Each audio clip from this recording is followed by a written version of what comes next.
Over the last 48 hours, Bitcoin crashed all the way down from about $63,000 down to about $60,000. You see, this is the fifth time that Bitcoin has dropped roughly 20% during this bull market. Today, I'm going to talk to you about why this is one of the best things that could possibly happen to Bitcoin right now and how you should respond if you are like me and want to build wealth during this corrective movement, which I would assume you are. So why is this a good thing? You see, whenever Bitcoin goes into a major rally, it needs corrections. The same way if you were to go and run down the street for a while, you need to stop and catch your breath every once in a while.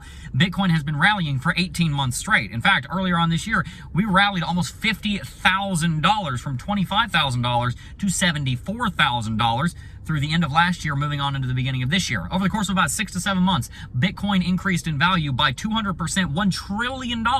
And in that time, this is only the second time that we've had a corrective movement on Bitcoin. Back in January, right after the ETFs launched, Bitcoin would drop about 20%. And right now, Bitcoin has dropped about 20%. I think that there's a high likelihood that we'll end up dropping a little bit farther. In fact, probably as low as $55,000. And that would be a very good thing for Bitcoin for one simple reason. Bitcoin needs corrections if it is ever going to continue moving to the upside.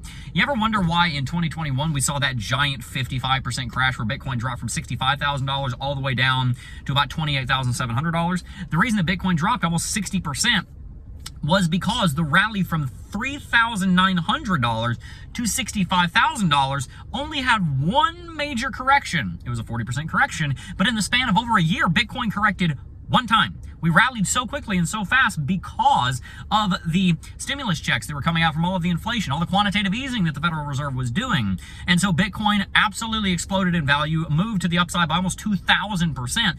And because it never had a corrective movement, it ended up having to drop 55%. I don't really want that to happen, and neither do you. And the reason that we don't want that to happen is because it oftentimes ends up leaving the bull market short. It ends up stopping the bull market a lot sooner than we would like. I want this bull market to last a long time. I don't want to continue to see the bull market and bear market cycle. I want to continue to see steady, stable growth like you see in the United States stock market. And that is possible if Bitcoin takes its breaks more spaced out. They're deeper corrective movements. They last a little bit longer. But instead of seeing major bear markets that last a year and a half to 2 years, we end up seeing deeper crashes. It is a good thing if Bitcoin were to drop down to the level of support at $55,000 that you'll be seeing in tomorrow's Climate to Crypto video, because if it does, then that helps to establish the precedent that Bitcoin is going to be going through much larger corrective movements. Why do I think Bitcoin might drop down to $55,000? Well, there's an uptrend that was set in motion in December of 2022 that has been underpinning this bull market for the last year and a half. The last 18 months, Bitcoin has been finding support and resistance on this exact trend line, and Bitcoin has a very high likelihood of falling back down towards it. It's sitting at right around $55,000 right now. By the way, it's a trend line that shows up on the logarithmic chart, which means it is actually a parabola on the linear chart, and it leads to well over $100,000 by the end of the year. If Bitcoin continues to respect this trend line, it does mean in the short term that we may drop down to 55, but in the longer term, even just later on this year, it would lead us to six figures, which is where all of us are expecting Bitcoin is going to go.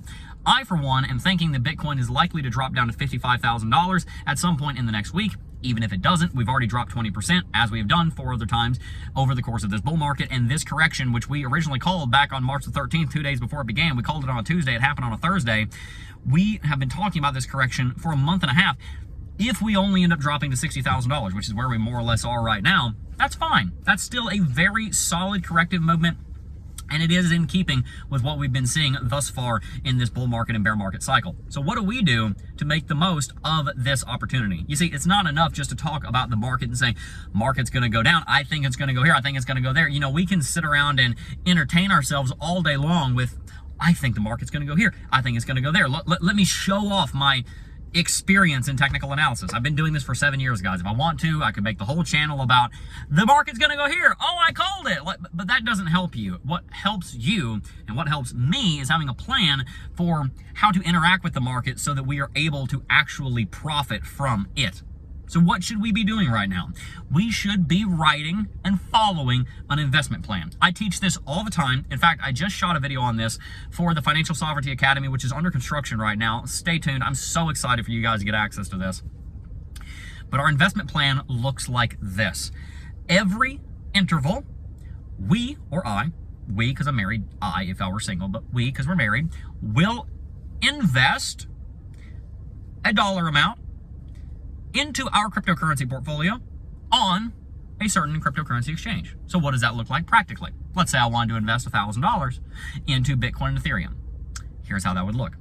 Every Friday at 3 p.m., we, because we're married, our finances are one, because when we got married, we became one. You see this ring on my finger, it means that there's another one out there on my wife's finger that says we are one. So every Friday or at 3 p.m., we will invest $1,000 into our cryptocurrency portfolio on crypto.com or on Coinbase. That is the investment plan. Back up. What is the cryptocurrency portfolio? Well, it's two different categories. Number one, you've got the cash allocation. Number two, you've got the crypto allocation. The cash allocation ought to be between 5 and 20% of that weekly or interval allotment, even if it's monthly or if it's the 1st and 15th of the month, whatever it is, if it's every time you get a paycheck. That should be, there should be a portion of the amount that you're investing on the interval that goes into cash. This is going to go into a stablecoin generating yield. You can find USDC generating 5% just about everywhere. If for some reason you want to make it more complicated for yourself and involve more bank transfers, you can put it in an online savings account that generates about 5% as well. This is cash that is in the crypto equivalent of a money market account, which is essentially what we're getting when we put money into stablecoins. 5 to 20%, you decide, and it depends on how bullish the market is. 5 to 20%, but it should be the same number every week, goes into the cash account. The rest of it goes into your crypto allocation. I think the vast majority of it ought to go into Bitcoin, especially if you're new to the space. Investing in Bitcoin is one of the best ways to build wealth in the cryptocurrency space because it is the simplest, most time-tested, most proven way of building wealth in crypto. The vast majority of people that build wealth in crypto built wealth in crypto because they bought Bitcoin on a consistent basis. The vast majority of people that built wealth in cryptocurrency built wealth in crypto because they bought Bitcoin on a consistent basis. I already said it twice. I don't need to say it a third time. Okay. So the majority of the crypto allocation, I'd say at least 50% ought to be going to the Bitcoin for the sake of maintaining a good, strong risk-to-reward ratio. And even if something goes wrong, you can still expect in 5 years that asset is going to be worth more than it is right now. The same way you would be able to in the stock market. That's one of the ways that you test whether or not you should invest in the S&P 500.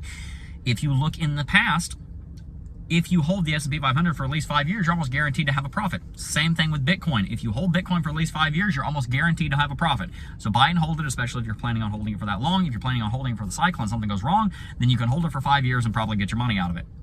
That is our investment plan. By the way, the cash allocation, when we go down to $55,000, if we do, that's where you start increasing your weekly investment into those different assets that you're planning on investing into, and you're drawing the money this time not out of your budget, but this time you're drawing it out of the cash account because you've been saving in the good times. If you're starting this right now, maybe you're not going to put any money in the cash account because we're 20% down from all-time high. You want to deploy everything. But if we were on a run and we were sitting at all-time high, you'd be putting probably 20% aside into cash so that you can catch a dip. And if you've been doing that for the last few months, we've been teaching this for a while, if you've been following this plan for a while, then you probably have a cash account, and you probably have some cash allocation. You can go ahead and deploy some of that into Bitcoin here at $60,000, or even if we drop down, for example, to 57 or 55 or $50,000 or $48,000, we can deploy 5% of the cash, 10% of the cash. Just make sure you always have some. Don't ever deploy the entire cash position. Always have some, because tomorrow something could happen that could flash crash Bitcoin down to $20,000 for 3 days, and then it comes right back up. And you want to have some cash in case something like that, or even less extreme than that, occurs. So, all of this to say, I believe that Bitcoin potentially is going to drop as low as $55,000. Even if it doesn't, I've shown you exactly what you need to start doing right now to build wealth in cryptocurrency. This is part of the financial sovereignty way. So if you want to learn more about how to be financially sovereign in cryptocurrency, you found the right channel. Hit that like button, subscribe to the channel, and stay tuned for more content. I've been Jeb McAfee. Thanks for watching. Peace.